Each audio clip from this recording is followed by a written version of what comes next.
The podcast you are about to hear stars Eddie Murphy and Eddie Murphy and Eddie Murphy and Eddie Murphy. Tonight, we talk about the Nutty Professor. And now, our feature presentation.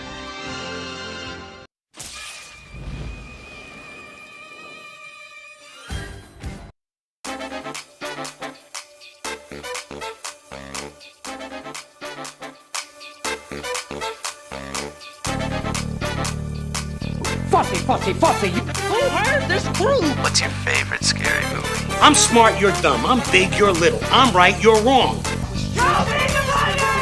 Are you too good for your home? Answer me! Baby, you are so money and you don't even know it. Yeah, I thought this was good.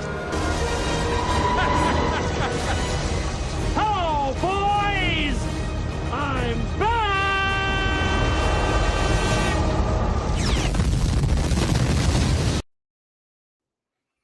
Hey. Welcome in, everybody. It's a little late, but we got here. And welcome, everybody, to 52/1996. We are a live movie conversation podcast where we take a look back 30 years ago to the films of 1996, and we discuss them one movie at a time. I'm your host, Cody, and this week, as I was last week, am joined by my friend Joseph as we break down the Nutty Professor. If this is your first time joining us, welcome in. We're happy to have you. Give us a follow, like, whatever they're doing nowadays, and join in the fun. The idea is pretty simple. Every week for 52 weeks, we revisit a different movie released in the year 1996, talking legacy vibes, performances, trivia, and whether the movie kind of holds up to this day. And we've been celebrating films with our theme called Fools here in the month of April, where we're spotlighting comedies from the year 1996. But before we jump into my categories and things like that, let's talk to Joseph. Welcome in, Joseph. How are you? I am doing so good. So good, chunky butt. Thanks for having me. Yeah, I like the monochromatic thing that you've got going on here with you've got the nice shirt on. I like the beanie. You're looking good. Thanks, man. I'm a big monochrome guy. You're a big monochrome guy. I knew it. Well, have you ever seen Nutty Professor before? Oh yeah, as a child of the late '80s, this definitely got watched quite a few times in my younger years. And did your family did you watch this with your family? I know this, I know our upbringing, whatever comes into play, but did you watch this with your family? I'm pretty sure at least once that has happened. Okay. I was about to say, because going back and watching this now, because I watched it with my family. We had this on VHS, and I remember watching it with them. And after rewatching it this week, I was like, oh, there's a lot of stuff in here that I don't know that I'm surprised that they let me watch, I guess is what I should say. Yeah. Maybe the TV version. Well, you said VHS. I'm pretty sure owned it. I don't think we owned it. It may have been like a TV watch, where there's a lot of censorship. Yeah. That would make more sense. Yeah, it was a wild rewatch because I was like, I don't remember any of it. I remember certain parts. I remember, maybe just the vibes of dinner scenes and stuff like that. And but yeah, no, didn't expect this movie in the way that I got it this time. So it was nice. I have probably not seen this movie in close to 30 years. So I don't know about you. What do you think? When's the last time you probably watched this? Oh man, I was thinking more like the 20-year mark would be my guess. That puts me late teens. Yeah, that seems about right. Probably the last time I've seen it. I may have seen some pieces of it on TV since then, and that's what I'm thinking too. Maybe I've just seen clips. This is a great if you wanted to see scenes from just watch certain scenes on YouTube, this is a great movie for that. I think the plot I think is fine, but the scenes make this really, really memorable. So yeah. I'm glad to know that. There's some good montage type things on YouTube that I saw. I can't wait to dig in a little bit deeper, and let's do that. Let's get into our categories for discussion. So, the title of the movie, of course, is called The Nutty Professor. It was released on June 28th, 1996. It is directed by Tom Shadyac, it doesn't matter. We've seen him previously. He is a comedy director, and he was also the director of Ace Ventura, which we did 2 years ago, my bad, 1994, when Jim Carrey had his year. This movie was written by David Sheffield, Barry Blaustein, Tom Shadyac, and Steve Odenkirk, not to be confused with Odenkirk. And this is based on the 1960s, I can't remember when it was, 67 maybe, original Nutty Professor starring Jerry Lewis, who was a big comedian back then. Now, the plot is slightly different, but it does follow the same Jekyll and Hyde storyline that we get.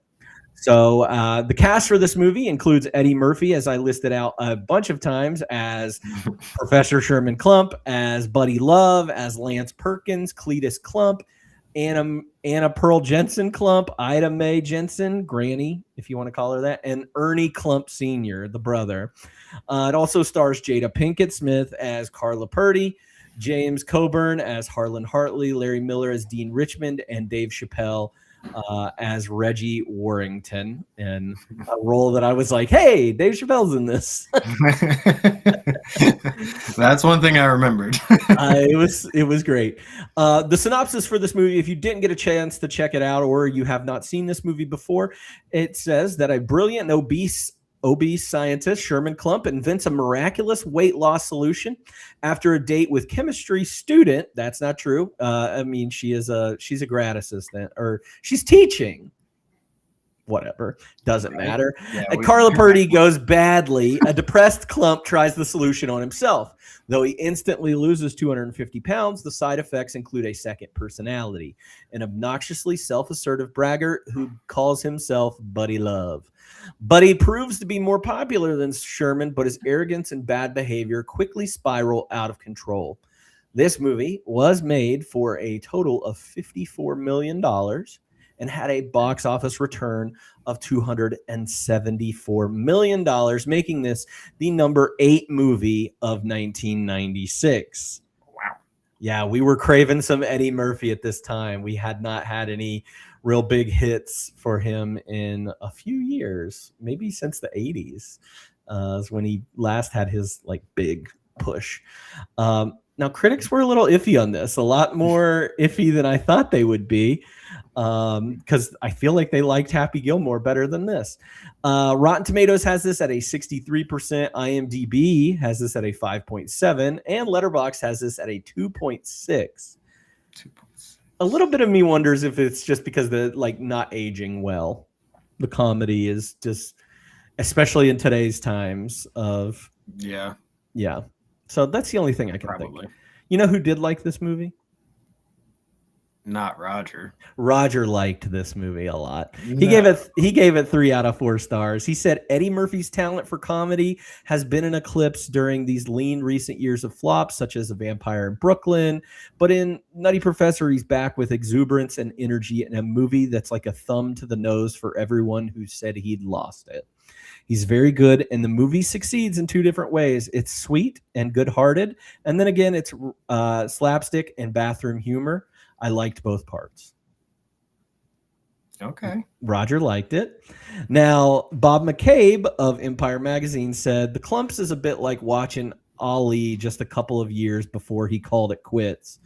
Maybe this is about the sequel. That's weird that he said the Klumps. Occasionally still exciting to be around, but more often than not going through the motions, punching well below par. Maybe that's about the sequel. Where going with that. Yeah. Okay. Now, funny enough, this movie has an Oscar. I know, right? Isn't that crazy? I love it. I was nice, like, baby. Yeah. I mean, honestly, I'm not mad about it because, you watch this on a on a screen. Maybe you're watching it like 4K or 1080p or whatever you're watching. You're like, I think I could probably see the seams or see like how bad the makeup in. But this one won an Oscar for best makeup, Academy Award best makeup, and I think it holds up. I mean, if there was a way to watch the movie and somehow not know that all these other characters are also Eddie Murphy, like if we could go pre-internet somehow, or I don't know that you would know it. Besides maybe the voice, but the makeup, like it's good with the different characters. Yeah, this is good. The makeup is very good. Even him playing Sherman, like I feel like Sherman is a different actor than Eddie Murphy. Like it feels that way, which is a credit to Eddie Murphy and his talent, and also the makeup team that behind this. So, Academy Award winner, the Nutty Professor. Hey, we should have done this last month. Oh, we should have. Yeah, this is an Academy Award. I would replace I don't know, English patient. Screw the English patient. This movie also did have a sequel, which I think our negative review was pointing out. It was called Nutty Professor 2, The Clumps, basically taking everybody's favorite parts about the first film and then giving them an entire film of just that. So I don't remember The Clumps as much as this movie, but I oftentimes got the main woman actress confused. I thought Janet Jackson was in this movie the entire time until I popped out. I was like, oh, Jada Pinkett. Okay. Until it wasn't her. It wasn't her. Yeah, I was so used to Janet Jackson being in my mind for this, and then not her at all. But I only remember one thing from the sequel, which involves the giant hamster. I don't know if you remember that. That should have won for makeup or alone. That little hamster is so funny. I want him. We never see him lose weight like at a significant rate. We only see him. Poor Shelley. Yeah, Shelley needed a little bit of bump, you know. Shelley did deliver hard in the scene where don't ruin your scene stealer. I know that's her. This is barely and when he's doing like the whole science stuff to like perfect the formula and try it on himself, it keeps cutting back to Shelley just in the cage. I love that little I want one. I want a robot Shelley just to hang out behind me. That'd be great. Man, I'm sure you can find it online. I'm sure Movie it's auctions, somewhere. right? Yeah, there we go. Let's do it. All right, let's get into some of these scenes and talk about the ones that really stood out to us. So I'll start with you. What's the first scene that you were like, this is it, man? This is great. I mean, I think our introduction to Professor Clump is my first scene where he arrives to the school with the hamster chaos. Just hamsters, thousands. Like, who knows where all these hamsters are. They didn't have enough cages for all these hamsters. No, there were too many hamsters there for the amount that are in that lab. Yeah, it was insane how many hamsters flooded out of the school. But that's when we meet Professor Clump, like showing up to deal with it, and you get the impression that he's like a little bit goofy. Like the whole bit about him unlocking the cages with his body, with his body. I felt things in this so hard. Yeah, as a big guy, I was like, oh yeah, I would bump something with my fat ass, just like. But it's not something that important. Like that's not on him. I mean, put your lever somewhere a little safer, or not make it a lever or a button like that. Just something a little more protected, maybe. So I felt like this movie started off like it might have been Dr. Dolittle with the amount of hamsters that we. Yeah. Spoiler alert, pairing. Oh, my bad. No, it's fine. But yeah, that we get like a whole like workout sort of background with his size and all that beforehand, but him coming onto the scene and you kind of getting the first plot point where he's like working on this formula to change the molecular structure or however the science works. So that's like him, and he's personally invested. And then we also in this we get introduced the dean, the dean, who is basically like, hey, you caused a lot of crap for me, and I want to fire you, but we have to get like this funding from this science guy, and you're like my only science guy. So it was very weird. It was very weird. He's like, he hates him, but he's not going to get rid of him because of the research that he's already doing. That was a little bit of a thin plot point to me, but yeah, I do love that guy. Pretty sure you could fire him and like just still pass it on to Jason or Jason seemed like he knew what was going on.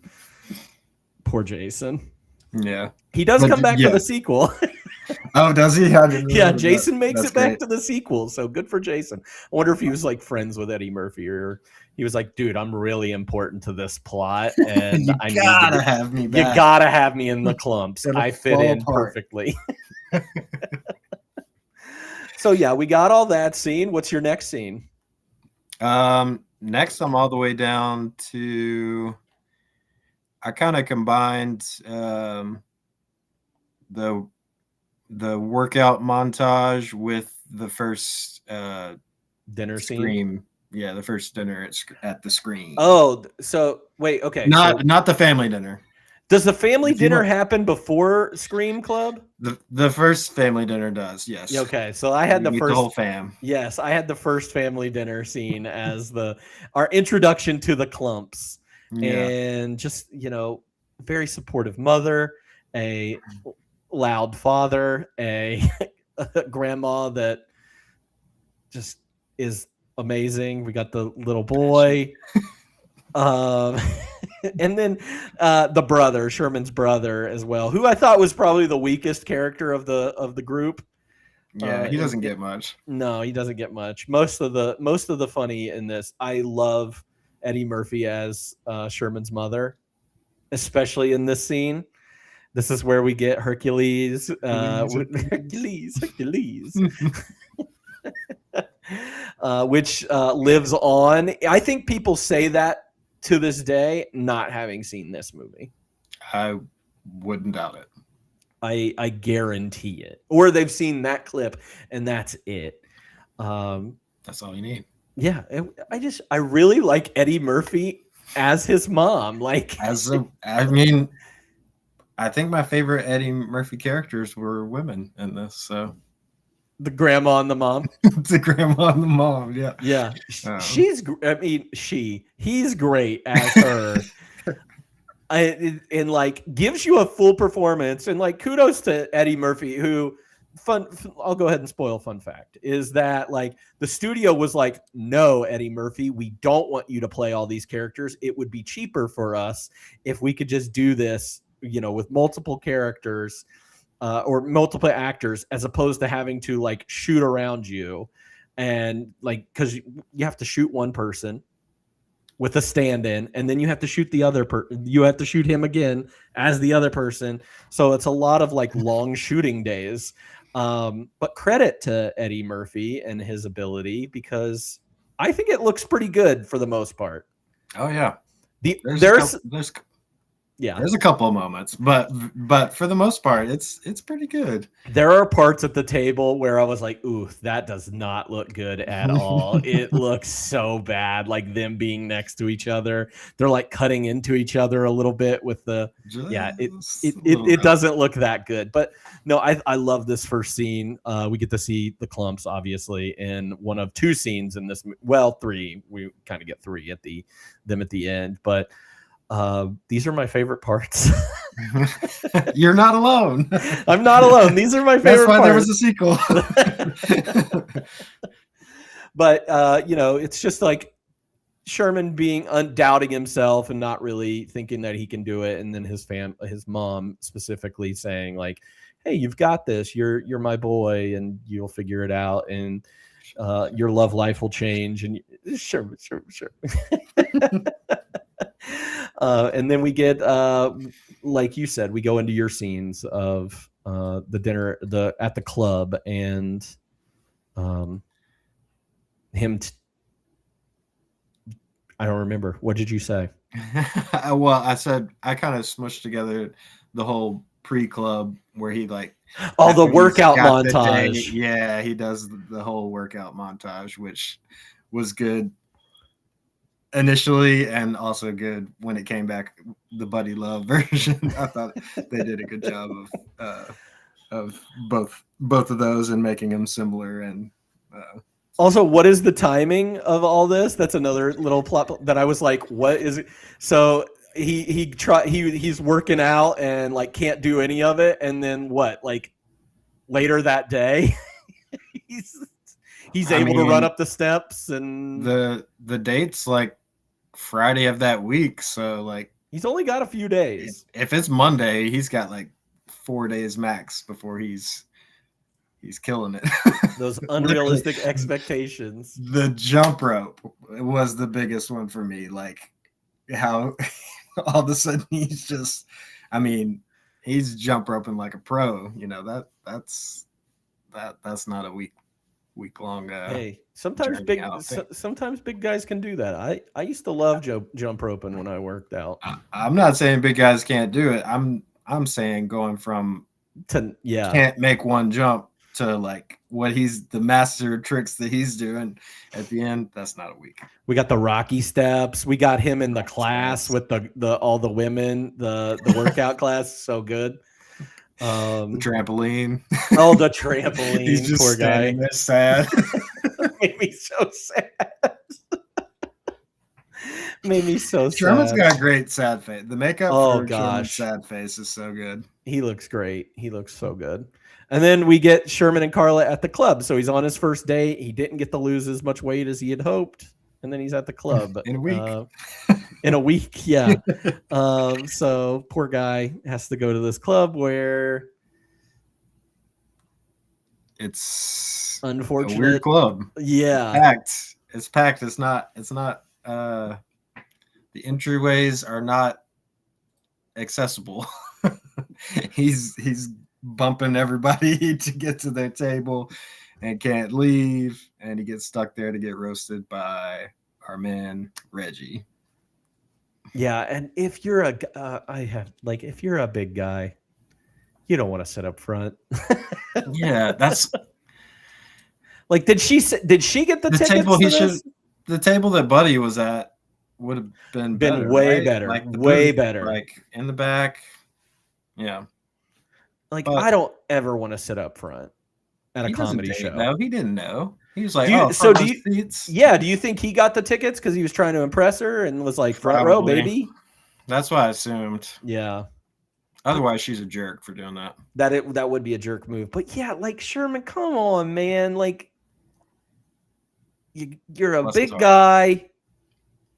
You gotta know. You are like people already give you looks. Your dean says that you're fat, like, and is making fun of you, and you're creating this whole thing because you think that you're like ugly and whatever. And this, you gotta know. You don't go to a comedy club. Did he even know it was a comedy club? Like, what is this place? I thought it was like. I mean, the comedy is kind of an afterthought, right? Or like an after act. Oh, that's true because with Montel like Jordan is Montel starting off, which was great. So front row seats to Montel Jordan, not bad. Sherman, comedy show afterward, bad. Yeah, and we get to see what I thought. Well, I was like, man, did Dave Chappelle used to look like this in real life? I don't think so. No. But this may be the first time I've seen Dave Chappelle in anything. Yeah, I don't remember when. I guess Half Baked probably comes out like next year, the next year, after the Con Airs next year, and I know he's in that. So, yeah, this might be the first like big thing for Dave Chappelle. I mean, the jokes are not good. I'll say that. Some of them are pretty good. You know, a lot of them were the kind of just like the ones that you've always heard. Like, but there were a couple of them that I'd not heard before, and I was like, okay, that's pretty clever. I remember not this section, but the second club. But when Buddy is at the club and like they're going back and forth with the your mama jokes, I remember saying those in elementary school. Like me and my friends or other people would say those back and forth to each other. Especially like the roll, like I rolled over and I was, or like your mom rolled out. I was still on. Yeah. I remember that one. I said that one a few times, definitely. Yeah. Probably less racial slurs in there. I don't know, man. Probably. Elementary school. All bets were off Cody, then. I did used to give the finger and say the F word in elementary school. Don't tell my mom. She's listening. I remember giving the finger to my gym teacher. I was a bad boy. I for see life. that now. I'm a bad boy. You were Buddy Love. Kind of.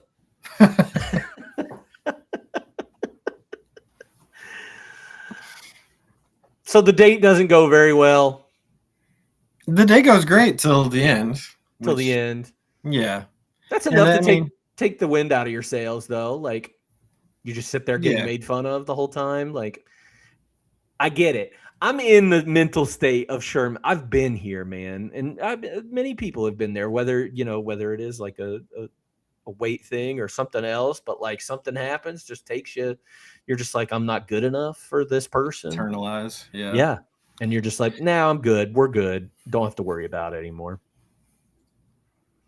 So I think he could have, if he could have shook it off, which obviously easy to say from the outside, you know. Yeah. If he could have not shown that it was getting to him so much, I think Reggie moves on to heckle somebody else. And oh yeah, that's the thing. You got to make fun of yourself. That's how you survive. You got to either learn to laugh you have to learn to laugh with them and then turn it around and make fun of yourself. That's how you survive. Yeah. But we know these comics and their crowd work, if they see that they're getting to you, they're just going to go harder. They're just going to keep going. That's exactly where we end up. This would be on TikTok and Reels in a day or so. Like just this guy getting roasted. Absolutely. 10 million views. Well, it did get 10 million views, but I think in today's age, the comic would be getting roasted. Like he would think that he did a great job, but I think people would side with Sherman, especially today. I knew him. Jeez. Yeah, I mean he's a sweetheart. He's a sweetheart. He is. He is the biggest sweetheart in the world. I hate Buddy Love. I hate him. Whoa, man. He looks great in spandex. Calm down. I think that's so funny though, because spandex. Spandex. Yeah. So after this, I think it's the next scene is like he does. Is this when he transforms himself into Buddy, or is there a second scene before? There's just that little Fatzilla dream that he has. That's kind of seems like it's like the last straw where he's like, all right. Time to get it going with this formula. That's what they used to call me in high school. The formula? Fatzilla. Oh. Formula. They didn't really used to call me that in high school. They called me Turbo, but that was to make fun of me. They called you Turbo? Yeah, it was not kind. I hate those people. I've never heard this before. So yeah, don't call me Turbo. It's very triggering to me. Internet. Noted. Chat's gonna blow up. I know, right? They're going crazy right now. Yeah. So we get the Fatzilla scene, which is some more of the clumps in there. Yeah, some more crazy stuff. But then he decides it's time to science this shit and get thin, and that's where we get to Buddy. We get Buddy Love. This is I think my biggest what problem with this movie. Not biggest problem with this movie. This is like my WTF moment. Okay. Is that he gets skinny as Buddy Love, and he is wearing Sherman's clothes that are huge, and he is just going all around that school. And how In does giant nobody? clothes. Yeah, in his giant clothes and like screaming from the clock tower and all this other stuff, and people aren't like, "Who is this guy? Why is he wearing Why is Professor he Club's wearing clothes?" Professor Club's clothes? Yeah. I was a little mad about that. Yeah.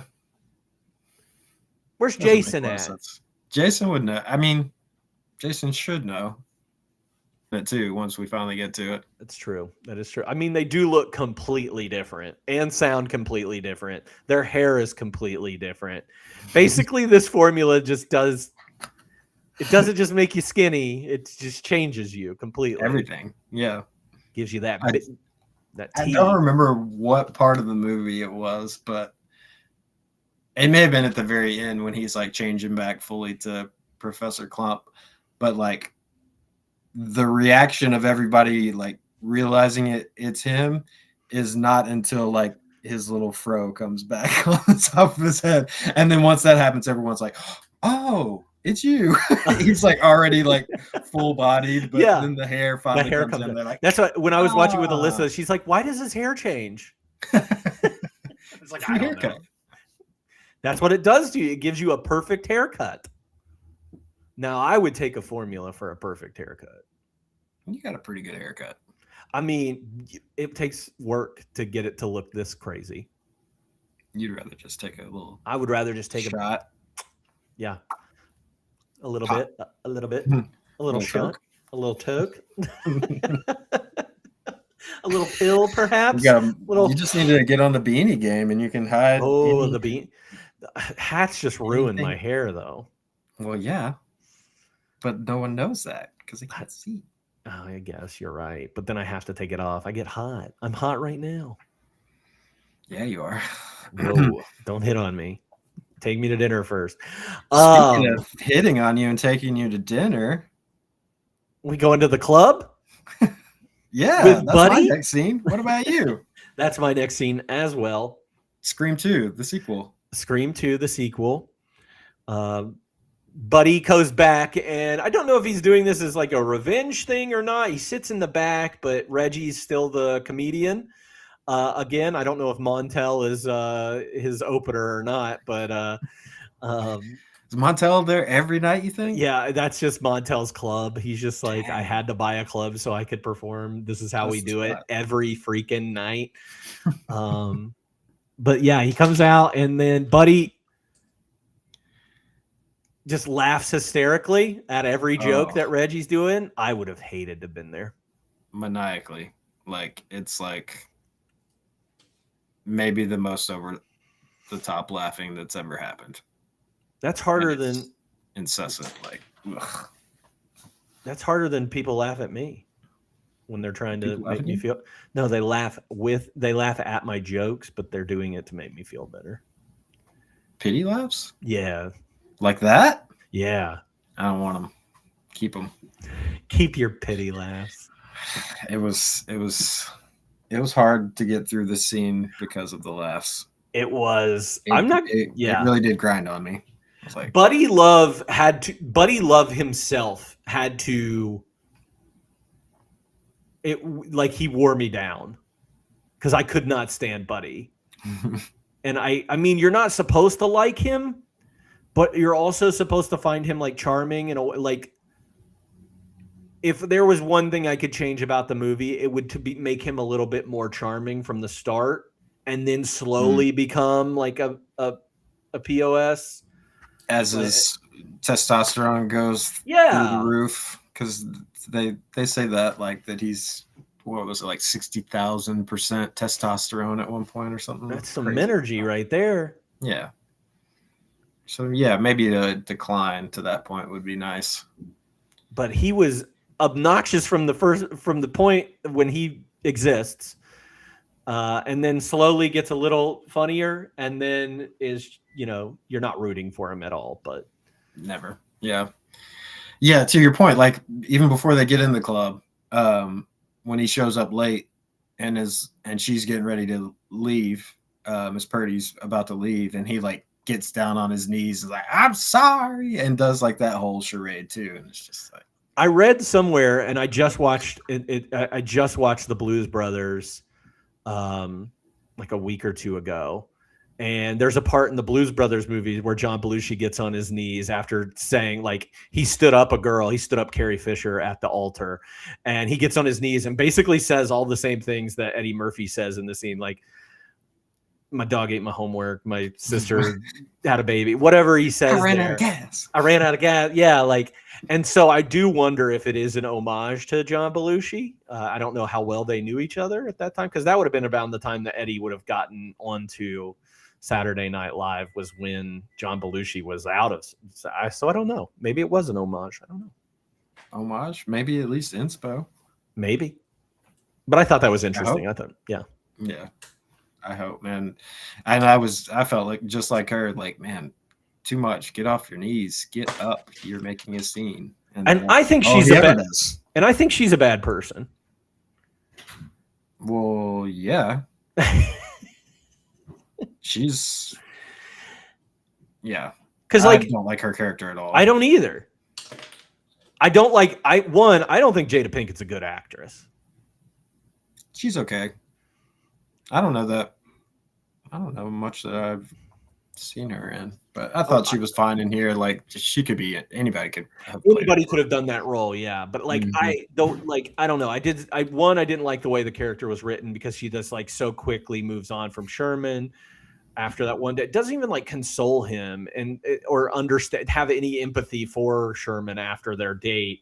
Like, she says a couple lines, but, like, yeah, it's not like Sherman's, like, I don't know. You could have done. Well, they have that moment before the date where, like, she's talking. She has just met Buddy, and she's talking to Sherman, and he, like, gives her his blessing, basically. But it just felt like, I don't know. She's known both of them no amount of time, first of all. Yeah. And, like, Buddy even less, and for her to, like, I don't know. She don't treat either of them right. No. But Buddy deserves it, and Sherman doesn't. And I think this is probably what the second movie does a little bit better. I read over I did not rewatch the clumps, but, like, Sherman comes in with a girlfriend in that one. Somebody that's already established. Yeah, Janet's already his girlfriend when the movie begins. They also explain away that Miss Purdy is no longer in the picture. They were just friends. So that kind of, yeah, they do away with her. Should have killed her off. She died she fell off a cliff.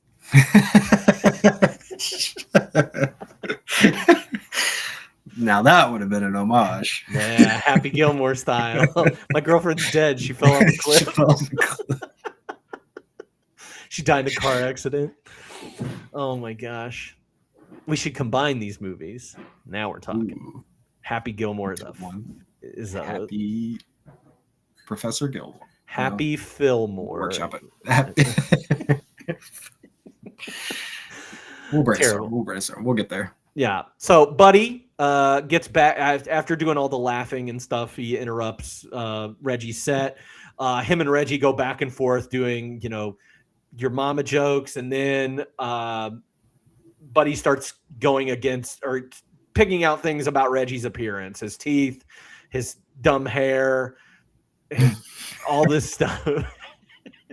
I thought I remembered this whole scene, but then the hat reveal with the hair, I had forgotten about that. It was crazy. He says, those aren't dreadlocks. Those are, I can't even remember what he says. It's funny. It might have been shitlocks. Shitlocks. It is shitlocks. That's what it is. Those aren't dreadlocks. Those are shitlocks, which is not funny. I don't think. It's very funny. It's not clever. But it's not clever. No. But it is funny. Just those are shitlocks. This is my favorite scene from the movie, and this is the one that I remembered. Like, going in. This is like the most memorable thing to me is they're back and forth and how it concludes, which is my favorite moment of the funniest moment of the whole movie for me is when he does his little ventriloquist thing. Oh, yeah, Reggie knocked out. And he throws him in the piano. Throws him in the piano.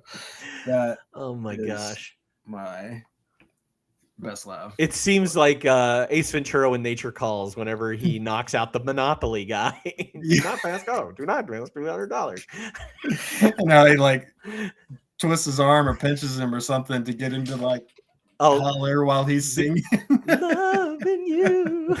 It's so funny. It's great. No, this is Buddy gets better after the laughing stops. And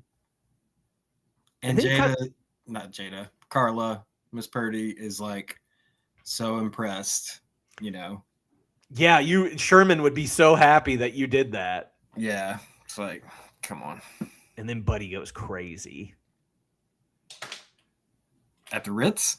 At the Ritz. Yeah. Are there 2 balls in this movie? I mean, 2 balls, but there were so many like things. The Ritz, like the hotel or whatever. He's meeting at that.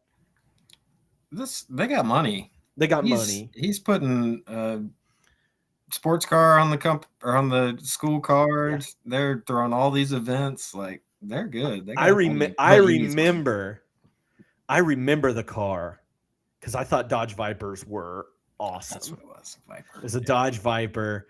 It was $45,000. Or right? Wasn't that how much it was? I think that's what it said, which seems way too low. Yeah, 90s. That seems crazy. But put that on there. Blows up in it as Sherman has to get the jaws of life.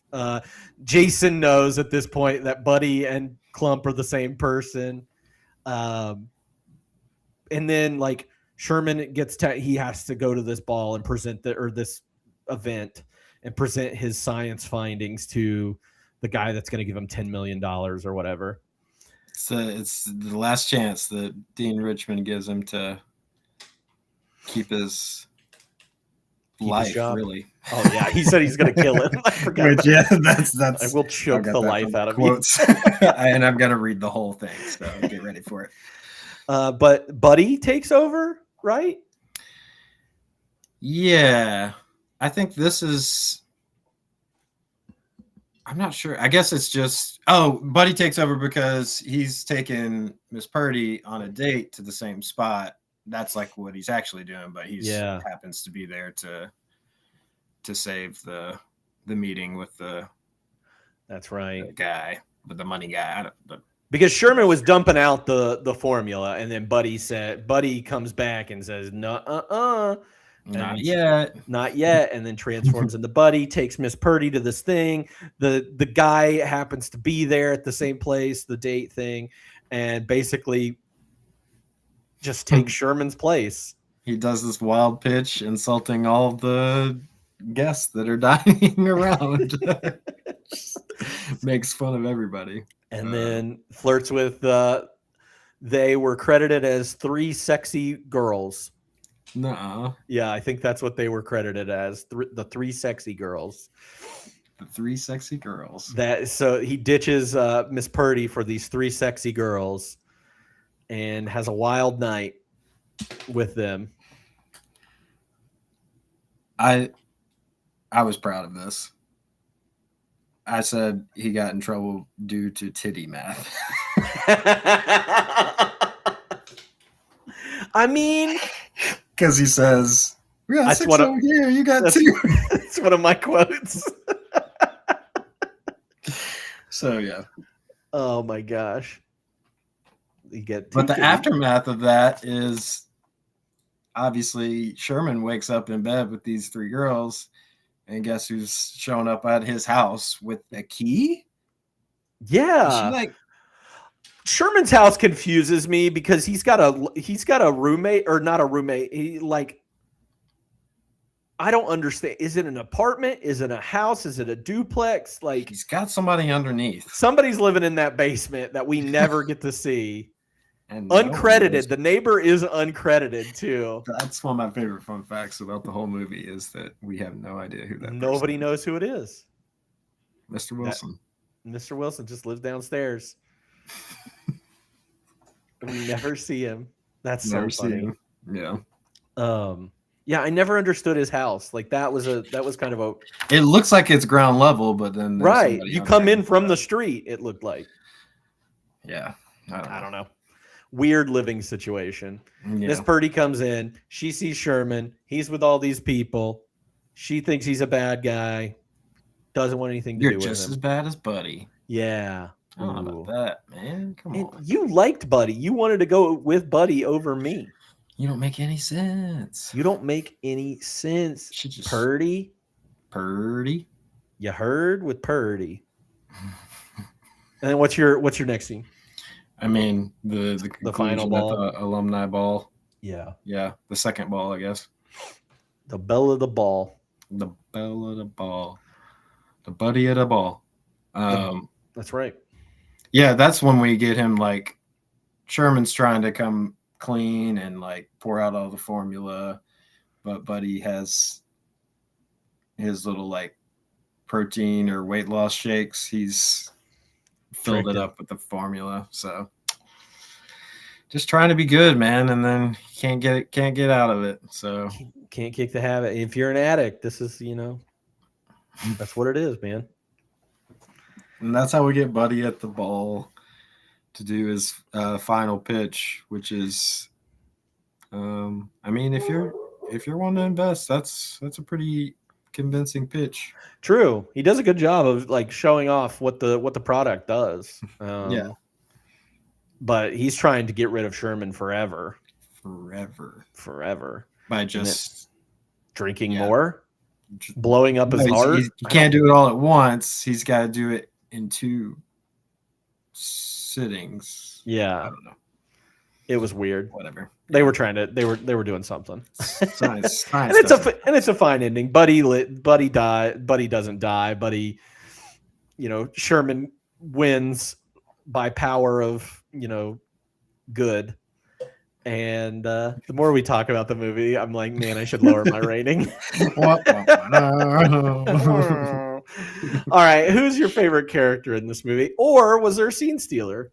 I think we talked a little bit about this. Yeah, you did mention Dean Richmond. I thought he was very much on point. And then also said that Mama Clump and Grandma Clump were my 2 scene stealers. They were perfect. I like that you put Dean Richmond as a scene stealer too. I love that guy. Larry Miller's great. I think of him usually in 10 Things I Hate About You as the dad of Julia Stiles in that movie. Oh yeah. He's so funny and like delivers like sarcasm so well. His delivery is incredible. He's really good. And he comes back in the sequel as well. I do remember that. Yeah. Based on the hamster scene I mentioned earlier. Oh yeah, the hamsters. We love a hamster. I had Sherman. I thought Eddie Murphy Sherman was really good. Like a character that I was like, I don't know. I felt a lot of there were all these little moments with him being, a big dude and all this stuff that I was like, oh man. Like usually it was like some very sad piano playing in the background. I felt for him, man. I felt for all those things. All the diet fads and him trying to work out and like finally feeling like he did something and then not do like I don't know. I think Eddie Murphy did a really good job as Sherman. My opinion. But I also had Sherman's mom, grandma, and his dad. Cletus for all the parts. Just super good. Super good. All right. Favorite quotes from this movie? I got several. I'll start with the long one that I mentioned. Just get it out of the way. Please. This is Dean Richmond. I'm going to just send it on the whole quote. Send it. When he's giving Sherman his one last chance to secure the funding. You won't let me down. I know you won't. As a matter of fact, I know you're going to be perfect. Do you know how I know all these things? I know them because if you're not perfect, never mind the yelling, the screaming, and the firing. If anything goes wrong for any reason, I'm going to kill you. And I don't mean that as a euphemism. I'm going to literally kill you. I'm going to strangle you and choke off your air supply until you pass away. And his delivery is so good. So great. He's so funny. I'm just gonna go through. Well, I'm gonna go with the math one, the titty math. Think I want them 2 titties. I have 6 titties. I had 2 titties. Now I have 6. That's multiplication.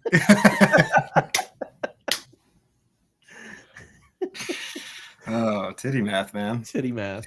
What can you say? Should be taught in school. Should be taught in school. Oh, yeah. I do have. Let's see. I did write down 2 of the "Your Mama's So Fat" jokes. Please give them to me. One of them you've already mentioned, which I was not as familiar with, but on hearing it, thought it was quite funny. Your mama's so fat. After sex, I roll over twice, and I'm still on the bitch. It worked. It's a 2-prong attack, because not only is he insulting your mother for being fat, but he's having sex with your mother. It's a good your mama joke. Yeah. And the other one I wrote down, which I don't think I had heard before, is "Your mama's so fat. Her blood type is Rocky Road." I think I've heard it as gravy before. Gravy. Gravy is It works. Gravy. Man. The one time that Cletus farts and then Grandma Clump says, "Who's that calling my name?"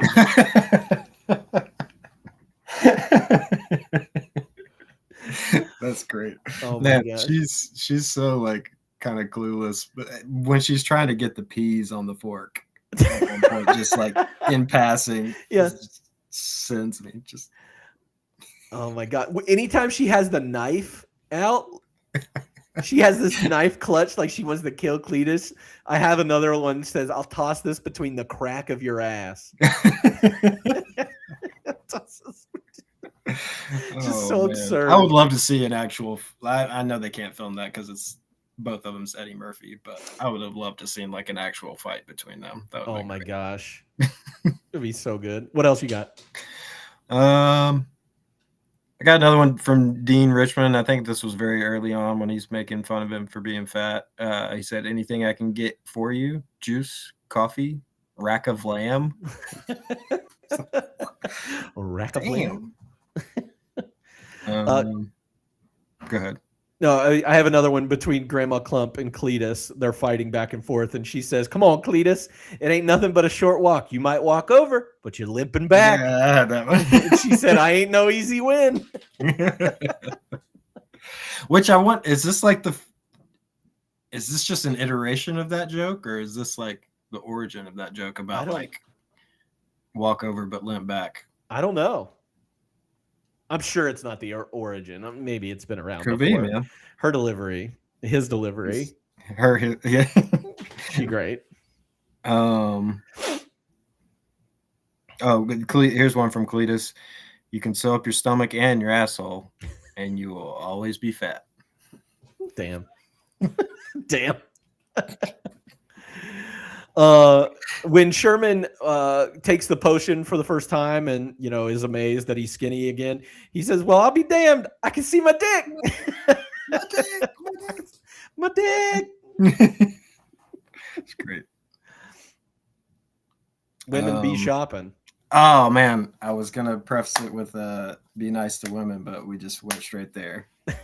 Women be shopping. Women do be. Is this the first time that "women be shopping" is said in a sense?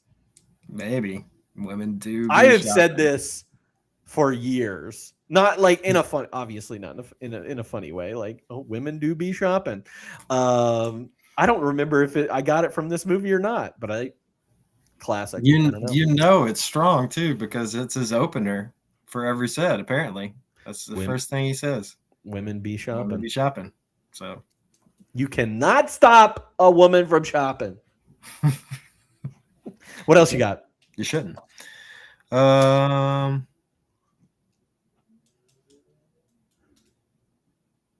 thought I had one more, but that's just a paragraph. I have one. The only other one I wrote down was, "I hope you fart till your asshole falls out." That's pretty funny. That's a funny line. I have another one, but it's in my biggest laugh moment. Ooh, saving it. So I have it, but we're there now, so we can. Oh, We're at the biggest laugh, cry, scare, or thrill. I don't think there are any cry, scares, or thrills in this movie. So, biggest laugh I had was obviously, I think the Clump scenes are the funniest in these movies, for me anyway. But when Grandma Clump gets on talking about all these like old white newscasters on Sarah, she starts talking about Mike Douglas from 60 Minutes, and she's like, Mike Douglas, oh Mike Douglas, Mike Douglas used to make me moist when I watched his show. I admit I would get moist when I watched his show. The only white man ever did that to me was Mike Douglas. And she's just having a conversation to herself at this point. And I think is that when Miss She's Purdy's at dinner too? Yeah. Oh yeah. It's like, thanks, Grandma. It reminds me of one of my my pairings, and I wonder if you'll have this pairing when we get to it later. Anything else on biggest laugh? I think I already said mine. Dean Richmond or Buddy back and forth. Buddy and Reggie, and specifically when he turns him into a puppet. The puppet throws him in the piano. It's so good. All right. Any WTF ridiculous moments? I already kind of went on one of mine. Yeah. I thought the whole Fatzilla dream was like, why is this in here? Yeah. It didn't look good with him being big, and like there were a couple of one-liners, I guess, but I don't know. I don't know. I'm not a person that makes graphics, anything. I feel like this could have been done better, looked better. And I felt like it looked really weird. He looked disproportionate. Like something was scaled wrong. Yeah. And then just like the whole, the homeless guy lighting a match and blows up the city because he farted. Like, it's just like a lot of fart jokes in this. A lot of farts in this. A lot of better fart jokes than that one. Yeah. The only other thing I put down just as a general WTF is like just the general no consequences of anything in the movie. Oh yeah, true. Just puts a car on a school credit card. Not a big deal. Fired. Wrecks that same car. Loses many donors. Like, I don't care if you have a $10 million donor coming in. You probably lost $10 million of donations from the hamster incident. Yeah, the hamsters. Anything else he did in the past? Yeah, and it just all works out, we get to the end. He's getting the girl. He's keeping his job. He's getting the grant. Like, I wonder if that's why. I wonder if he has tenure and that's why he can't be fired. Although he's only 35 years old in this movie. How does that make you feel? That Sherman is 35 years old. If he has tenure, it makes me feel a lot worse. Yeah. If he's a fresh professor, I'm okay with it. Yeah, he would lose his job definitely if he was a fresh professor, though. For at the least. Yeah. We're talking about like several laws being broken here too. But anyways. Yeah. I also had like, how is Buddy attractive at all other than his looks? Like, obviously Buddy is Eddie Murphy, but like he is obnoxious, and like if I were Miss Purdy when I first meet him and he's an hour late, I'm not going to continue on that date, even if he gets on his, like, it's almost worse if he's getting on his hands and knees. Yeah. Like, I think this guy is such a piece of garbage that I'm like, and maybe, I don't know, women be shopping. Maybe they're into that kind of thing. And maybe that's what it comes down to, the shopping. Buddy is not attractive. He's annoying, and her attraction to him is wild. Yeah. So that's my other like WTF. I was like, I just don't think anybody would ever be into this guy. I think he's like fairly like charismatic at that very first like meeting in the lab. Like, yeah. Okay. He's not like crazy. Like I understand him getting the date at that point because like he's looking good. I can't remember. Is he in the oversized? He's in the lab. That's happening. I don't remember. We'll say it's not. But like I can understand like the charm and the intrigue, like, oh, a secret partner who's apparently just as smart as Sherman, but he, looks good and confident, and I know confidence is always like a big attracting force. Yeah. But then from that point on, like, yes, no. Yeah, I think he's just awful. Why? Why is there any attraction? Who knows? Who knows? Women be shopping. Women do be shopping. Best music moment? For me, it is hands down Teddy P. Close the door.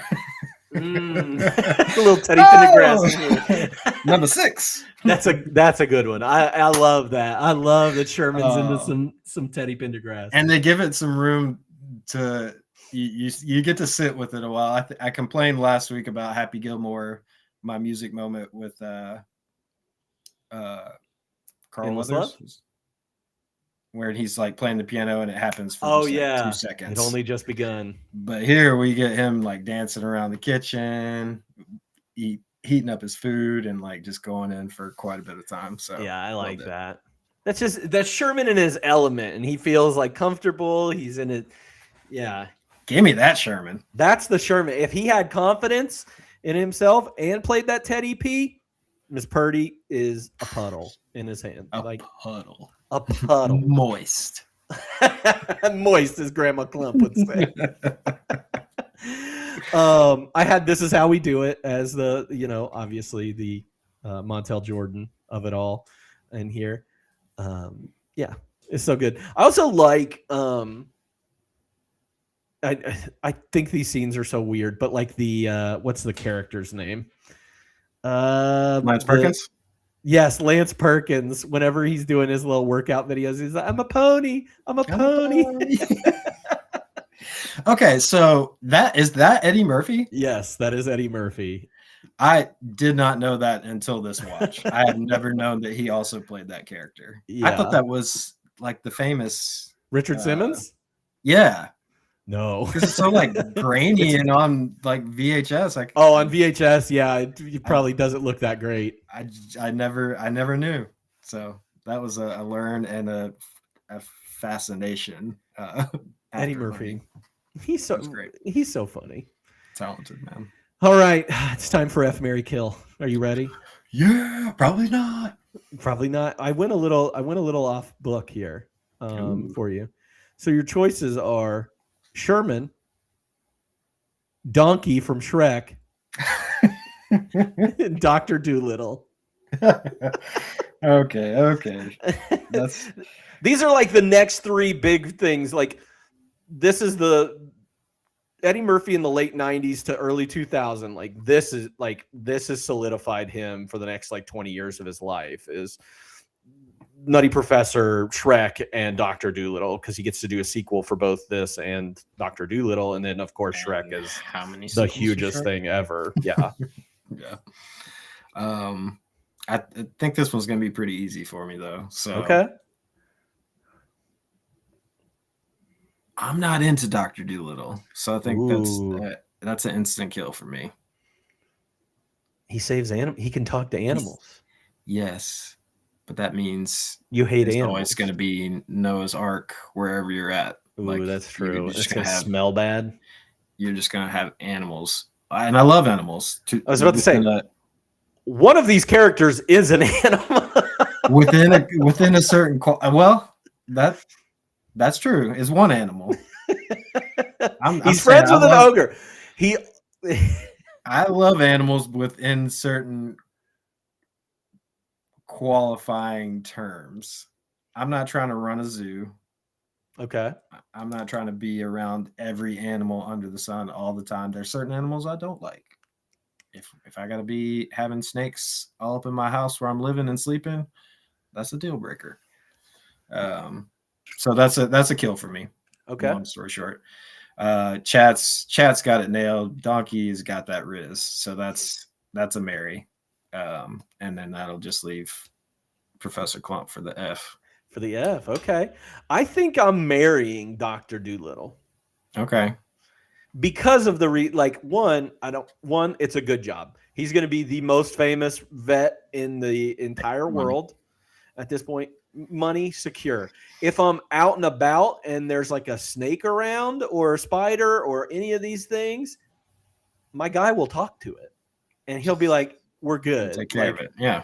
This thing is just like hungry and it's not mad at you. So we're good. And maybe I would grow to appreciate those animals that I hate.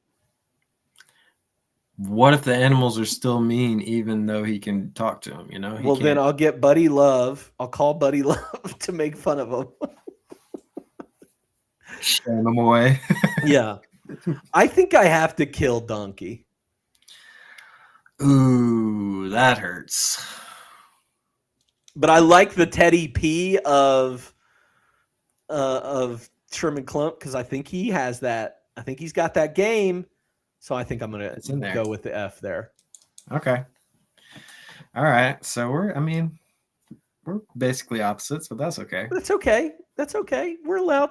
That's what this is all about, is being opposite.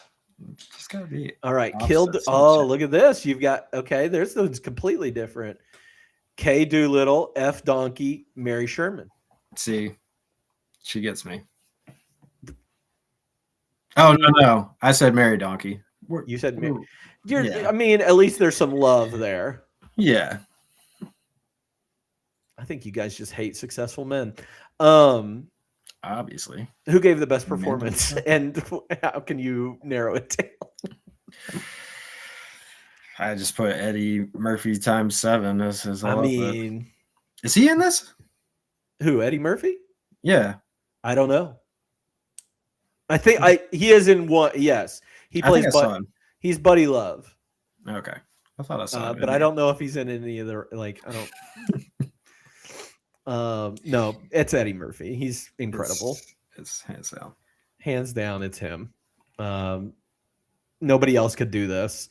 No, I don't know. I would like to see somebody attempt this kind of, like, segue. Sinners, like Michael B. Jordan. He did it this past year, acting with himself, and did a fantastic job and won an Academy Award for it. Obviously not a comedy, but like, I would like to see somebody do 7 different characters like Eddie Murphy did. I guess Mike Myers used to do this too. But I don't know. I haven't seen enough of the. I think the Medea movies is just one, right? He's just playing, or does he? He's got a couple. I think he's got a couple in there. I think he's got a couple characters. No, it's Medea not 7. No, and Medea is a whole different beast. A whole different beast. Yeah, but could anybody else do this? So let's go into our recasting. Is there anybody in 96 or 2026 that you think could do this? I mean, I threw out a couple of names for 96. I don't think anybody's is going to do it like Eddie did it. But I did say either Chris Tucker or Martin Lawrence. Yeah. I think Chris Tucker would have the Buddy Love side, no problem. Yeah. The rest would be a challenge. And Martin Lawrence, we've seen Big Mama's House, so. Oh, yeah. He's got something. That makeup is not as good. It's not. It's nowhere close. That makeup is bad in Big Mama's House. I loved Big Mama's House when I was a kid. I loved Big Mama's House. I had it. I owned it. Let's do it. That's a good pairing. Big Mama's House and Nutty Professor. But if you went in a little different direction, I mean, you don't even have to go in a different. Mike Myers is somebody that I would throw out there for this too. At this point, he's already played a couple different characters of himself. So I Married an Axe Murderer. He played at least 2 people in that movie. He's about ready to do Austin Powers next year, where he plays 2 different people. No, that's the sequel. That's the Spy Who Shagged Me. So then he's playing 3 characters. And then he plays 4 in Goldmember. But yeah, he's kind of got used to this thing. He could probably do it. I don't think like Adam Sandler could do this. I don't think so either. Chris Rock? Oh, Master of Skies. That was Dana Carvey? Dana Carvey, yeah. Yeah. It'd be different. It would be different. I also said Janet Jackson or Nia Long could do the Miss Purdy role way better. And like I said before, Janet Jackson comes into And the Janet sequel, came in and did it. and she's way better. Love Janet. Love Janet in that. Yeah, I didn't even bother trying to recast her 96 or 26. It's like anybody. Now, did you do anybody for 2026? I do have a 2026 pairing for Reggie and Sherman, just Okay. because I thought it was funny. I will say, I don't know. Maybe I don't like this as much now that I'm thinking about it, but for 96, I saw that Bob Hoskins was offered the role of Dean Richmond, and I was like, Yeah, could he be could have done interesting. that. So it would be, I think it would be a little different, a little gruffer, maybe, but What about Dean Pelton as Dean Richmond? it crossed my mind. I don't think it would work. Dean. Ding, ding, ding, ding, ding, ding, ding, ding, ding. But my 26 is our neighborhood SNL pairing of Colin Yost as Reggie, the comic, and then Michael Che? Michael Che Yeah. as Sherman. I like In a that. perfect world, I would love to see him. I don't think this would ever be remade in 26, and I don't think he would do it, but I would love to see him do it. My pairing, my casting would be if they switched out the fat storyline and went back to the original where he's just like a nerd, like a loser kind of. Because when they first were doing this, they thought they were just going to do a remake of it. And Rick Moranis was going to play the Sherman character, but he's just like a nerdy guy and then has like a cool alter ego, which is what the original one. If they did this, Family Matters. I think Ayo Edebiri, I know we bring her up a lot, but I think Ayo would be great in that role. Because I think she could play like a super nerdy and unsure of herself and then like bust it out and be like super sexy. In the same way, I think like Keke Palmer could do that. And switching the gender there. But I also had Drewski down, mostly for his most recent work as Erica Kirk in Whiteface. And Erica Andre was another one that I put out there too. Donald Glover? He could do it. Stefan Urkel? That's what I was. Yeah, that's exactly what I was thinking when you're talking about the nerdy arc. That's like, oh yeah, Family Matters. Yeah, I don't think they would ever do it again with weight. I think that is I think that it was a special 90s time. 90s thing. Yeah. Yeah. I think past 2002, I once the towers fell, I think fat jokes went out the window. Is that what did it? Was it just for clarification? Yes. It was after the second tower? Yeah. Okay. It was after they told George Bush while reading the book to the kindergarten class. That's when those jokes went out. That's what it was. Okay. Yep. Mm-hmm. Now we know. A lot of things happened that day that a lot of things. All right, let's move into some fun facts of this movie. What are some things that maybe you learned about this movie that you didn't know before? I got a few. I think let's see. You said the bit about Eddie forcing the studio basically to let him play all the parts. He convinced them with his little test screening, which I thought was, good on him. We already talked about Mr. Wilson, which is maybe one of my favorite mysteries I've ever heard in my entire life, that we just don't know who this guy is. Which makes me think it has to be like somebody like his friend, like a friend of his that's probably super famous. That's what I think. It's got to be like somebody big, right? That's still, why else would it be completely unmentioned? I don't know. But then again, you do have 3 sexy girls in the that's true in the cast or in the cast. So maybe they just didn't take the time. I don't know. Dave Chappelle reprised his role of Reggie on Chris Rock's 1997 comedy album Roll with the New, That's which funny. I haven't heard, but No, I haven't heard it either. I That's want really to. funny. Because I love that Reggie got a little extra.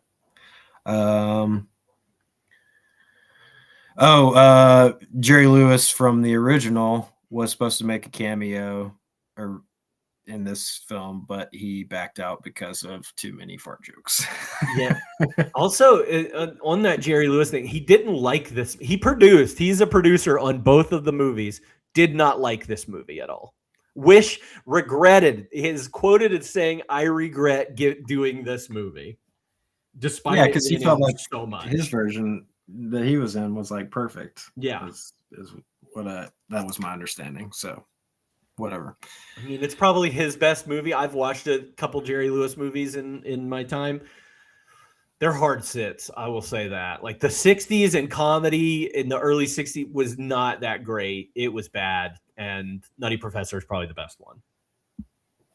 So if you're looking to watch a bad movie, cameo, man, come on. Yeah, just do a cameo. You're Just Jerry do a Lewis. cameo. Come You're on. a producer. You did the original. Just get in there. Yeah, for real. Let's see. We've already mentioned the Dr. Dolittle, which was also a remake from the 60s. And then we've also mentioned Rick Baker, the award winner, the Oscar winner. I did see an additional tidbit of that this is one of 7 that he's won for best makeup. Oh, wow. And his 7 are out of 11 nominations. Dang, that's a good. So he's 7 for 11 noms, which I think, if I understood correctly, 7 is a record in the For best makeup? and 11 noms is also the record. So he's pretty king here. Dang. So yeah, thought that was cool. That's all I got though. What about you? I think we nailed everything. They almost cut the family scene from the movie because it wasn't relevant to the plot. But then, I mean, obviously, it was the best, like the best part of the like audiences loved that the most, and then it ended up getting its own sequel based on those people. So, it took 3 hours of makeup to do or for him to achieve his look. Bless. And let's see. I think that's it. I think we got everything. Oh, the Eddie Murphy and Dave Chappelle's lines were improv back and A lot forth. of improv, yeah, which I A love. lot of improv there. Yeah, I'm looking at his makeup design for some of these. He had previously done the another Eddie Murphy movie and got nominated for it in Coming to America, where Eddie Murphy and Arsenio both play multiple characters in that movie. But The Grinch, How the Grinch Stole Christmas is on here. Okay. Men in Black. He goes back. Wait, he misses 96, the 96 Academy Awards. But 95, he wins for Ed Wood. 97, Nutty Professor. 98 for Men in Black. And then 2001 for How the Grinch Stole Christmas, 2011 for The Wolfman. He does not win for Norbit. He does not win for Life, Coming to America. He won for Harry and the Hendersons. Did you remember that movie? Yeah. Yeah. I remember it fondly in my head. That's one I have no idea if it holds up. Oh, I don't know either. I saw a clip from it probably a couple months ago, and I was like, man, I used to watch that movie all the time. My principal in high school looked like Harry and the Hendersons. They had the same head. It was crazy. Did you tell him that? No, I did not. So you weren't quite as bad in elementary school as we thought, huh? Oh, I would go into my principal's office in high school, and he was playing like B.B. King and Eric Clapton's CD. And I forget, I was probably getting in trouble for something, but my principal really liked me. And I was like, can you burn me that CD? And he burned me that CD while I was in his office. On the spot. On the spot, Dang. he's like, "Yeah, absolutely." I think he just didn't want me listening to what those kids were listening to today. And he was like, "If I can get him into Eric Clapton and BB King, he's a winner in my book." So Saved. you just got to suck up to the right people. All right, like a fine wine and dish. If you could pair this movie with another movie for a double feature, what would you choose? I'm curious. We've got a few that have already been kind of mentioned in passing. Big Mama's House was on there. Shrek was one of my pairings as well, just for the iconic Eddie character. I said, I think the movie that fits the most, maybe the same movie, damn near the same movie, is The Mask. I had The Mask as well. Yeah. It's As I was watching, I was like, this is The Mask. This is The Mask, right? Like the club, everything. It's so similar. But I also said Jim Carrey's Me, Myself, and Irene for like the alter ego with comedy. And then I put the Medea movies, which I've barely seen any of them. I think I've seen 2 of them. Yeah. They're dressing up as other people, so yeah. Yeah, I think it works. Split. Ooh, Split. I just put that down to be funny because there's too many characters. But what about you? I think you're gonna like some of mine. Ooh. The Substance. Okay. Yeah. Yeah. That's a good pairing, right? Yeah, it is a good pairing. Heck yeah. The serum, man. She's Out of My League. And I bring this up because of the family dinner scene with them. It's not quite as funny as Eddie Murphy playing all the characters, but it's good though. It's still pretty good. I love She's Out of My League, and I am usually friends with people that like that movie. Slapshot Regatta. Slapshot Regatta. It is a classic. I love that movie. We'll watch it right now. It's a good movie. And then Shallow Hal was the other one that I had. Okay. That's one I've maybe seen one time. So yeah. I probably doesn't hold up as well as yeah. I mean these movies don't hold up that well. It does. Yeah. Comedy over the years. Yeah. I think I rated this movie too high. But let's get into that. On a scale of 1 to 5, how likely are you to throw this one on again?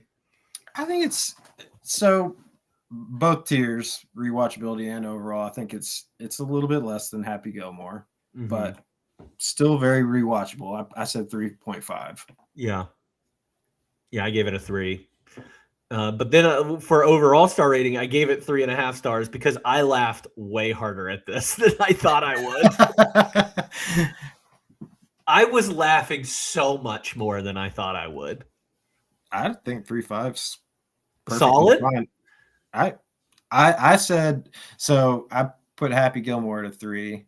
So I was like, I can't go down to a 2.5 though. It's not a 2.5. So I said a 3. If we were doing like, fractions of stars, maybe like a 2.75. As we were talking about it though, I was like, yeah, this movie isn't as good as I remember watching it. Like as we're going through like the holes and stuff like that. Oh, the holes are crazy.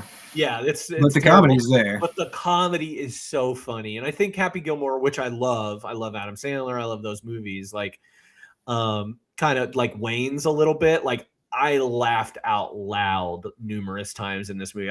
I laughed in Happy Gilmore, but I didn't laugh out loud. So that's kind of why I went above Happy Gilmore. Okay. With this. I got you. I think we're a little bit opposite there. I think I lulled in both of them for sure. Yeah. But I think a little bit more unhappy than this one. Except, man, that freaking when he knocks him out and turns him into a dummy. Lost. Well, that's it. We did it. We did the Nutty Professor. And thank you for watching this movie with me and doing this with me and talking about movies as we will continue to do the rest of this comedy month. Has there been anything recently that you have watched that you'd love to tell the people about? Yeah, I've got a few. I'll breeze through them and give them to me.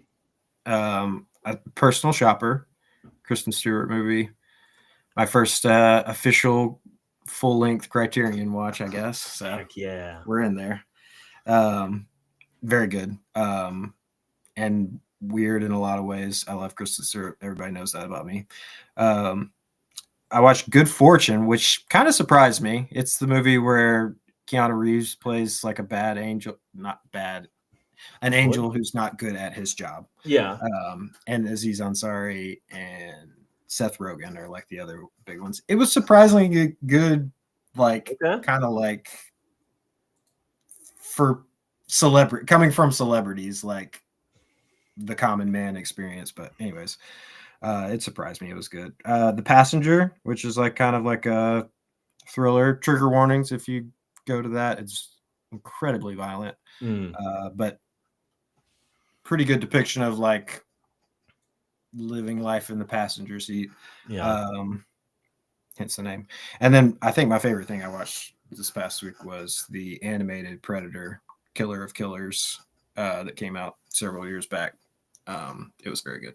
Okay, I like that. I have not watched very many movies. I had told you previously about one that I've watched since we last did this, and that was this is my first time watching the Ready or Not movie with Samara Weaving in it. So good. I loved it. I had a great time. Would watch the heck out of that movie again. I want to see the sequel, even if it's not as good. But I had a great time with that movie and was very happy that I watched it. Also, Josie and the Pussycats. Watched that recently. And it was delightful and fun in a nostalgic way. I kind of, that's that era of movies I am in love with, like 98, 99, 2000. Scooby-Doo is coming out around that time too. You know how I feel about Scooby-Doo. I love Scooby-Doo. That is a high movie for me. Love Scooby-Doo. And then I already said pizza movie. That was fine. I started watching Teen Titans, the cartoon. Cool. I've never watched Teen Titans before in my life. Oh, you never stayed up late enough. No, I didn't. And then I watched an episode of an anime show that's out on Netflix. There's only one episode out on Netflix. It's called Kill Blue. And it is about a hitman who is transformed into a 13-year-old boy and has to go back to middle school, but still retains all of his knowledge as a hitman. It was a weird first episode, but I'm him as a 13-year-old boy? Yeah. Or just a random okay. No, him as a 13-year-old boy. And so like there's weird stuff in it. I'm not sure if they're like going to give him a love interest as this 13-year-old boy who has like weird. A 39-year-old man trapped in his body. I don't know. We'll see. Anime's crazy. It's setting us up for something crazy. It sounds like it definitely is. So we'll see how that goes. Only one episode out now. And if you want to keep the conversation going, feel free to talk about that with us on Discord. We've had a couple new people join. So join us over there. Follow us on Instagram. Follow us on Twitch, YouTube. You can find the links to everything there as well. You can also check out my letterbox. It's on there as well. We're going to continue our theme of Fools, where we're talking about classic comedies from 1996. A little different comedy this next week that we're going to be doing. It's called Waiting for Guffman. Comes from the Christopher Guest universe. If you've ever seen Best in Show or A Mighty Wind, it's in that mockumentary style. Spinal Tap is another one from that, but this one's called Waiting for Guffman. Probably one of the lesser one known of his, but very well beloved, and will be a good watch with the passing of Catherine O'Hara this last year. So a couple months ago, actually. So we'll get to see her again and enjoy her. So we'll be live next week. I don't exactly know the time frame for that, but we will be live next week, probably in Tuesday, Wednesday again. But that's everything for you. And so thanks everybody for tuning in. Thank you, Joseph, Chunky Butt. And we'll see you next time on 52/1996. Be nice to women. Be nice to women. Shopping. They do be shopping. We spun the reel through desert storms and courtroom cries. Love letters burned, planes went down, truth hid behind the lies. From snowbound crimes in Fargo streets to agents running wires, we laughed with Gilmore, screamed in masks lit, theaters on fire. It's 52/1996, let the credits roll tonight. Good movies, bad movies, all of